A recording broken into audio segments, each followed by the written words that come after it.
Welcome. This week's video is a bit different, so if you don't like it, I'm sure you'll let your friends on Twitter know.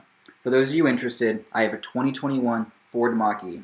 I'm reviewing it side by side with the 2021 Tesla 3 Long Range. We'll start with the exterior, move to the interior, then go for a drive. Let's start with the frunk on the Tesla. It's very easy to open. All you do is go in your iPhone app. You can tap the front button and suddenly the front pops open, but needs to be raised manually. You know, it's not quite so easy on the Mach E. You open the driver's door, and then you pull this latch twice. After pulling it twice, then it pops open, and you can go ahead and access your frunk. The Ford Mach E on the interior does have a bunch of little cubby spaces. And if you actually come all the way in the back, you'll see a drain hole in the very back. That drain hole is so that you can make this a cooler. If you want to have some beers or some White Claws, maybe park up at the beach. The Tesla has a bit of a smaller boot. All you have is your tow hook, no cooler status. I wouldn't mind, trying to make that a cooler. You can always take it out with 4 tiny screws and dump the ice if you need to. So we've heard that it's very hard to close this front trunk. This is my first time ever closing the frunk on the Mach E, so let's give it a shot.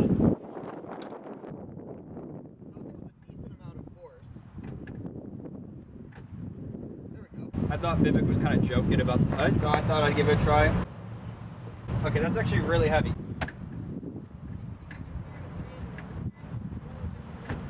A lot of media that I've seen on the Mach E points out how this roof line in the back is really nicely sloping down, and they have this black line on the top to give it that fastback look while still maintaining enough rear headroom. The reality of seeing this car in person is that at eye level, you see the entire roof. I'm holding this level with my head, I'm about 5'9". Another thing to note is the Mach E has 6-inch batteries stored in the floor of the car.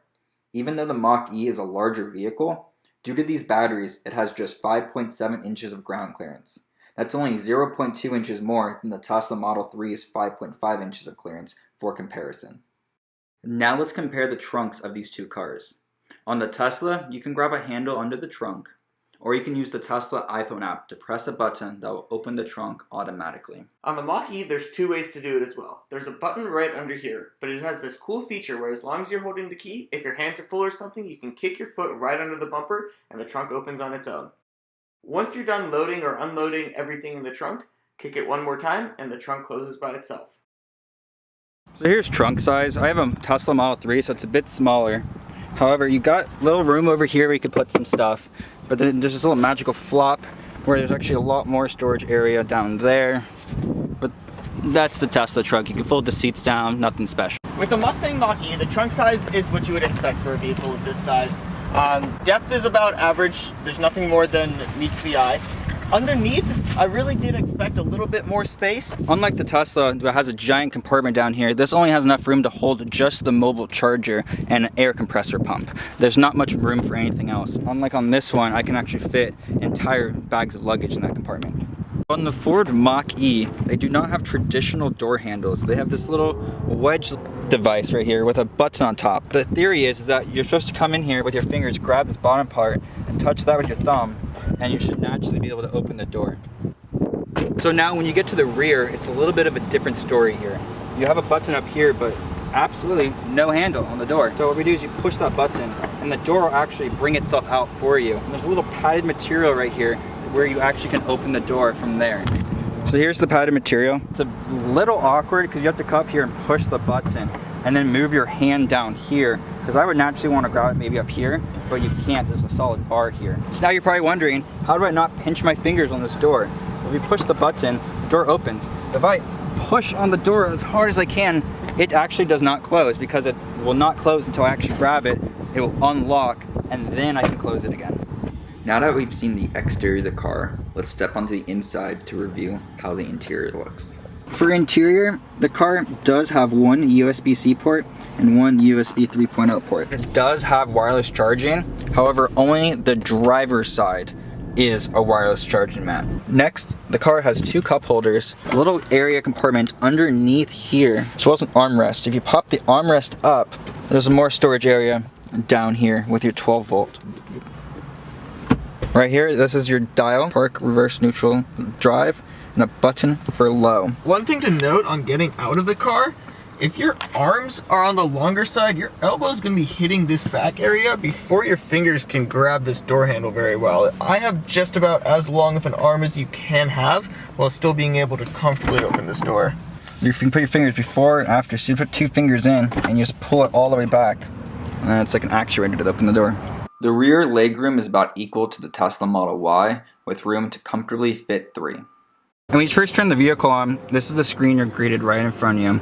We have 175 miles range with 77% battery, it looks like. Kind of nice about this center display is that there's this button right here where you can change the volume. And it's a hard button actually integrated into the display.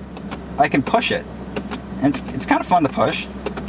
But no matter what you push it does nothing. And so it kind of feels like it should be for mute or volume on, volume off. But instead you can come in here and you have to push that button in the middle of it, actually on the screen again, to get the volume on and off to work.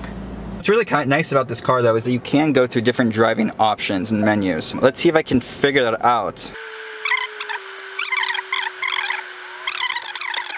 I press this button, which would typically be your main menu button. Kind of reminds me of like a 2010 Cadillac. Just random generic icons that do kind of generic things. The Tesla has a giant UI that's interactive where you can watch Netflix, YouTube, play video games, even use the steering wheel of the car and the pedals to play a card game. I've not seen any of those little features here, just a very generic display. I would compare this with Microsoft, whereas the Tesla is Apple, where they probably both do the same things, but one's UI is a lot more fun and easy to work with. Well, maybe if we actually put it in drive.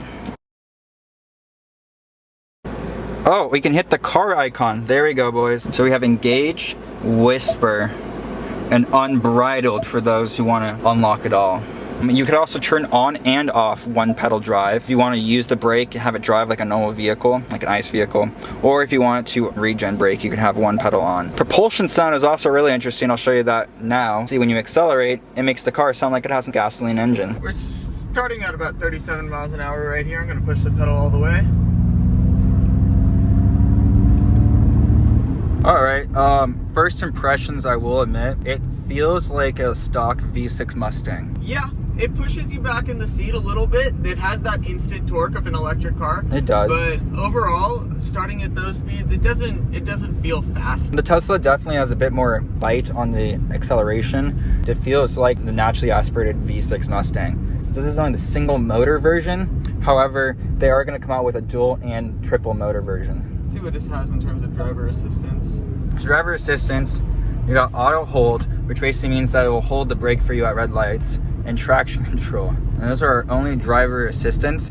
Ford did say that they are going to come out with more driving assistant modes through over-the-air updates, but I do not believe that this vehicle has gotten them yet. All right, 0.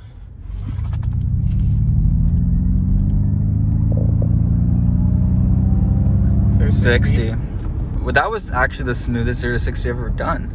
That was so smooth. It was nice and smooth. It kept the acceleration pretty uneventful, but definitely pushes you in your seat. It had a very linear power band the entire time, and it never felt like it was starting to get slower towards the top end. Yep, that's definitely accurate. It's actually a very comfortable car. It has some type of synthetic leather interior. The suspension is smooth, and the road noise is, I would say, non-existent, equal to the Tesla, in my opinion. I'd agree. Road noise is pretty quiet on this car. We've gone over several bumps. It's nice and smooth. You can hear the suspension compressing, and that's the loudest thing, which I always think is a fairly good sign for a car in this class.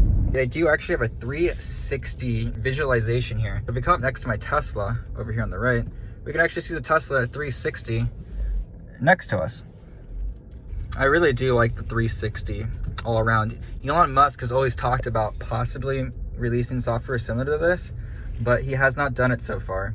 But I do like that feature a lot. It makes it really easy to park, especially when I was pulling this car through these crowded dealerships in my first time driving it. It made it a lot easier. Turn the car on and off. It's just a push to start like normal cars. Although it tells me to check rear seats for occupants. I hope I didn't leave my children back there. I'd like to make a special thank you to Brian down at Capital Ford. here in San Jose, California. They were nice enough to give us this Mach E to review today. And if you're looking at buying one, you should give them a call. I have their number down in the description. You can swear you should really look into them because they were really great and nice people. Hi, welcome to Capital Ford. My name is Brian. I'm a product specialist for 2 years here at the store. One of my favorite things about working here is all of my wonderful coworkers and management. If you're interested in any of our vehicles, my phone number will be included. I hope you found our video entertaining. If you enjoyed it, make sure to smash that like button. And if you want to, feel free to subscribe so you don't miss out on future FSD9 videos and future car reviews. Thank you so much for watching. Have a great day.